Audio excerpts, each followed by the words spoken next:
Muito boa noite, estamos ao vivo, começando o programa Eclésia, mais uma semana aqui na sua rede Século XXI. Alegria estarmos juntos novamente para falarmos de assuntos relacionados à nossa fé católica. Se bem que além da fé católica, no programa de hoje a gente vai falar sobre uma outra fé, que é a fé protestante, também cristã. O tema do programa de hoje, nós vamos falar sobre a Reforma Protestante, né? Como Martinho Lutero iniciou a Reforma Protestante e outros personagens do século XVI que tanto mudaram o cenário religioso cristão no mundo e até hoje continuam essas divisões oriundas então da Reforma Protestante. Esse é o assunto do programa de hoje, já de cara, dizendo e adiantando para todos vocês. Antes da gente começar a entrar nesse assunto propriamente dito, quero dar, como de costume, boa noite ao nosso querido Padre Guido Montinelli. Boa noite, Padre Guido. Boa noite, Eric. Boa noite, prezados amigos telespectadores. Tanta alegria de encontrarmos-nos mais uma vez no estudo desta catequese viva que dá grande prestígio à nossa religião.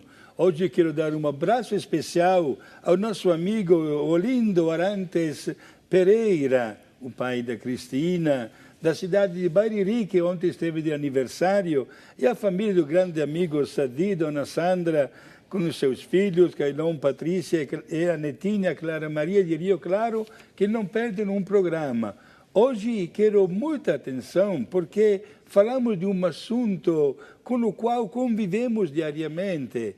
E somos todos irmãos, exato, mas quando se fala de uma profissão de fé, há tantas divergências, precisamos conhecer, precisamos vestir a camisa do time e sentir o orgulho, sobretudo, de estar ao lado de Jesus e de Nossa Senhora. Muito bem, como de costume, nós deixamos sempre os canais abertos aqui para os nossos amigos telespectadores. Possam participar conosco, então, mandando perguntas, sugestões aqui do nosso bate-papo. Também as suas dúvidas. Você pode escrever para a gente um e-mail no eclesia@rs21.com.br, manda para a gente um e-mail, ou então manda para a gente também um telefonema. Você pode ligar no 19 3871 9620, é o nosso número, na qual você pode tanto tirar suas dúvidas como perguntas aqui para a gente, e quem sabe também outras informações, porque aqui na Rede Século XXI, nós contamos sempre com a colaboração dos nossos amigos sócios, dos nossos associados.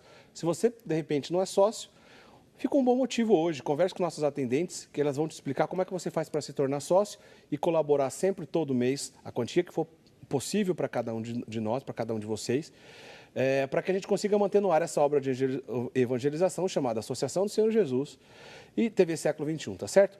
Bom, então eu disse agora há pouco que o nosso tema de hoje é a Reforma Protestante, nós vamos falar sobre isso. E já quero adiantar aos nossos amigos telespectadores que alguns assuntos que praticamente toda semana chegam aqui dúvidas para a gente, mesmo quando a gente não está conversando sobre aquele assunto. Não importa o assunto que a gente está conversando, sempre chegam algumas perguntas sempre parecidas. Por exemplo, em relação à Igreja Católica, o seu culto às imagens, né, o que de maneira incorreta nos acusam de adorar imagens, o que não é verdade, a gente vai conversar sobre isso no programa. Também sobre os livros da Bíblia, por que a igreja escolheu esses livros que compõem a Bíblia e não outros, e nem menos, esse é assunto do programa de hoje. E outra coisa que a gente sempre diz do tripé da fé católica, né, que a fé católica é baseada nas Escrituras, no magistério da igreja, que são os documentos oficiais da igreja, e também na tradição oral. Tudo isso vai passar aqui na conversa de hoje com o Padre Guido, porque tem a ver também com a Reforma Protestante e o fundamento católico diante dos, vamos dizer assim, dos erros protestantes diante da fé católica, tá certo? Mas para começo de história, Padre Guido, para a gente chegar no contexto histórico dessa Reforma Protestante, queria que o senhor começasse contando para a gente como é que a Europa vivia o século XVI, como é que estava aquela época na Europa? O século XVI na Europa é conhecido como Renascimento, isto é, houve um despertar no interesse de conhecer terras novas, foram inventados novos instrumentos, até de comunicação, de orientação na bússola, por exemplo. Inventaram o papel para poder escrever as coisas, e os caracteres também, com Gutenberg. Né? A famosa prensa de Gutenberg, exato, né, Padre Guido? E muitas pessoas sentiram o desejo de aprofundar a cultura, também a cultura religiosa. Olha, a título de curiosidade, mas é belo dizer que o primeiro livro que foi impresso com o papel foi a Bíblia. Nessa que a gente acabou de dizer, na famosa prensa de Gutenberg, Sim. foi um divisor de águas, né? Porque a partir daí o acesso aos livros se tornou possível. popular, exato. E as pessoas começaram a entender um pouco mais, ou querer entender um pouco mais. Só que devemos dizer que a Bíblia não chegou nos idiomas do mundo inteiro. Estava escrita em grego, hebraico e aramaico. É verdade que o Papa Damaso, santo, ele encarregou São Jerônimo para traduzir a Bíblia para a língua latina. E São Jerônimo demorou 6 anos para realizar esta tarefa. E depois da língua latina foi traduzida para as línguas que dão ramificações do latim, espanhol, francês, português, italiano, etc. Né? É a famosa Vulgata de São Jerônimo, Vulgata, né, Padre? chamada língua latina, Vulgata, sim. Agora, as pessoas queriam conhecer a Bíblia, mas para ter um conhecimento mesmo, digamos assim, boiando, não profundo, é necessário ter uma preparação, o que faltava no começo.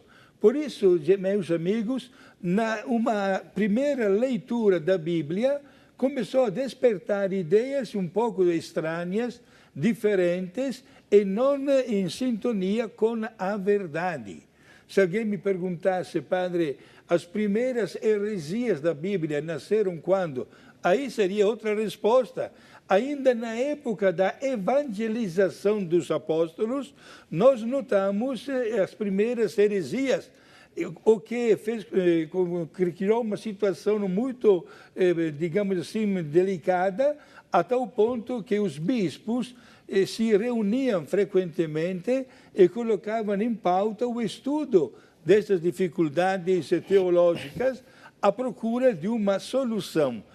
Não esqueçamos, prezados amigos, que a começar pelos apóstolos, por mais de 30 anos, anunciaram o Evangelho sem terem um papel nas mãos. Só lembrando as frases de Jesus, a doutrina de Jesus.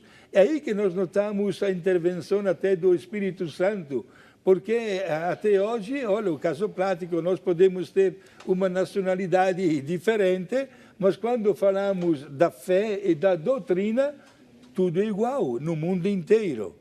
E isso confirma a importância do que eu acabei de dizer agora há pouco, da tradição oral. Sim. Né? Já que a fé católica, a gente sempre insiste nesse tripé, não é somente as Sagradas Escrituras, mas essa tradição oral, as Sagradas Escrituras propriamente dito e o magistério, que são aqueles documentos oficiais que a Igreja publicou durante os séculos. Exato, e os nossos amigos que deram início à Reforma Protestante começaram exatamente por este ponto, certo, sobre a tradição oral, que eles não aceitam até hoje, inclusive. Eles defendem só o que está escrito e não dão valor à tradição oral.